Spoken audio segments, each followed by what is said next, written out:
وقت وقت کی بات ہے، آج تمہارا اور کل کسی اور کے ساتھ ہے۔ رشتوں کی خوبصورتی ایک دوسرے کی بات برداشت کرنے میں ہے۔ بے عیب انسان تلاش کرو گے تو اکیلے رہ جاؤ گے۔ کہہ دو میں تو اپنے پروردگار کی ہی عبادت کرتا ہوں اور کسی کو اس کا شریک نہیں بناتا۔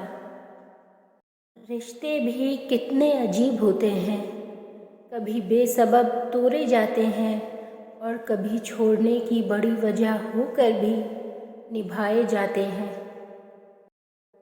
کسی بھی پیڑ کے کٹنے کا قصہ نہ ہوتا اگر کلہاڑے میں لکڑی کا ہتھا نہ ہوتا۔ دشمن بھی کامیاب نہیں ہوتا جب تک کوئی اپنا سازش کا حصہ نہیں ہوتا۔ انسان جذبات کے خمیر سے گوندھا ہوا ہے، بے حس تو پتلے ہوتے ہیں۔ جتنی مرضی کتابیں پڑھ لیں، زندگی کا فلسفہ اس وقت تک سمجھ نہیں آتا جب تک حالات واقعات خود پر نہ بیت جائیں۔ خواہشیں بادشاہ کو غلام بنا دیتی ہیں، مگر صبر غلاموں کو بادشاہ بنا دیتا ہے۔ زمانے سے الجھنا بھی تو اچھا نہیں، مگر یہاں حد سے زیادہ تو شرافت مار دیتی ہے۔ زندگی میں سب لوگ رشتہ دار یا دوست بن کر نہیں آتے، کچھ لوگ سبق بن کر بھی آتے ہیں۔ صورتیں کتنی بھی خوبصورت کیوں نہ ہوں، نصیبوں کی محتاج ہوا کرتی ہیں۔ امیدوں اور حقیقتوں کے درمیان توازن رکھنے والا شخص کبھی غمگین نہیں ہوتا۔ خوش رہیں، خوشیاں بانٹیں۔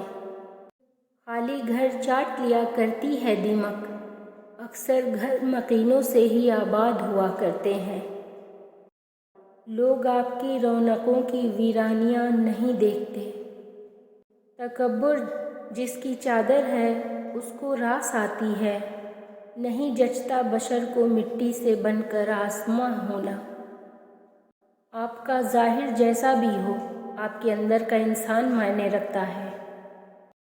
آئینہ کمزور ضرور ہوتا ہے لیکن حقیقت دکھانے سے نہیں ڈرتا۔ کیا خوب ہی ہوتا اگر دکھ ریت کے ہوتے، مٹھی سے گرا دیتے، پاؤں سے اڑا دیتے۔ کیا خوب اذیت دیتا ہے خوابوں کا خواب رہ جانا۔ اللہ کے خوف سے گرنے والا آنسو بے شک چھوٹا ہی کیوں نہ ہو، لیکن اس میں اتنی طاقت ہوتی ہے کہ وہ سمندر کے برابر گناہ مٹا دیتا ہے۔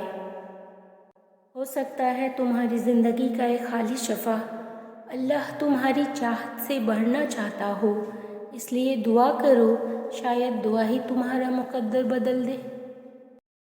حضرت نوح علیہ السلام کے لیے تو اللہ نے طوفان کے ذریعے سے مدد بھیجی تھی۔